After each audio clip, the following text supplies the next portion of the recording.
একটু কথা বলতে পারি আপনাদের সাথে? কি নাম আপনার? মোহাম্মদ জয়নাল আবেদিন। স্যার কি নাম আপনার? মোহাম্মদ মেজবাউদ্দিন। দুজনই নিশ্চয়ই মুন্সিগঞ্জের বাসিন্দা, জি এখানকারই ভোটার। জি, একটা ত্রয়োদশ জাতীয় সংসদ নির্বাচন আসছে আমরা জানি, স্যার কি মনে হয় কেমন ভোট হবে? আমরা তো আশা করি ভোট ভালো হবে। ভালো হবে। স্যারের কোনো ভিন্ন মত আছে? না না ভাই, নিরাপত্তাই ভোট ভালো হবে। আপনাদের একটা অভিজ্ঞতা হয়েছে বাংলাদেশের অভ্যুদয় থেকে বর্তমান পর্যন্ত বাংলাদেশের ক্রমবিকাশটা দেখার, জি। সেই সাথে মুন্সিগঞ্জকে একটা ছোট জেলা থেকে একটা পরিণত নগরীতে পরিণত হতে দেখেছেন। আপনাদের দুজনের দৃষ্টি দিয়ে জানতে চাইব সবচেয়ে এই মুহূর্তে সংকট মুন্সিগঞ্জের কি বা কোন বিষয়টা খুব বেশি দরকার? এখন দরকার হয়েছে, এখন বর্তমানে যে খুন খারাপিগুলি হইতেছে এটা যাতে মুন্সিগঞ্জে না হয়, এটার জন্য আমরা খুব চিন্তিত আছি।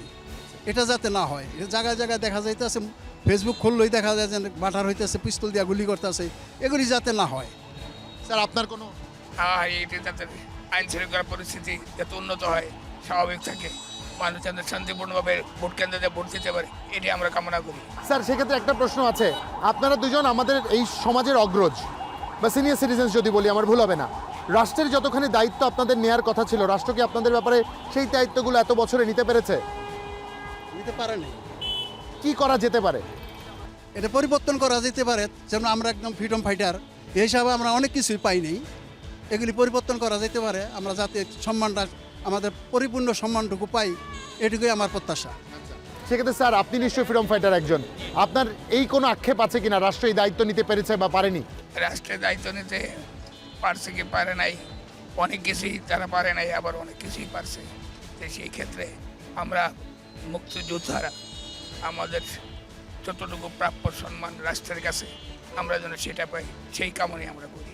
অসংখ্য ধন্যবাদ স্যার। আরেকটা ছোট জিজ্ঞাসা আছে, ধরেন এই মুহূর্তে প্রার্থীরা আপনাদের কথা শুনছে, তারা আপনাদের কাছ থেকে সাজেশন পেতেই পারে, যেহেতু বাংলাদেশের স্বাধীনতার সাথে আপনারা দুজন সরাসরি সম্পৃক্ত। কি সাজেশন দিবেন জাতীয় নির্বাচন নিয়ে? স্যার থেকে আগে শুনি, তারপর আপনার কাছে আসবো।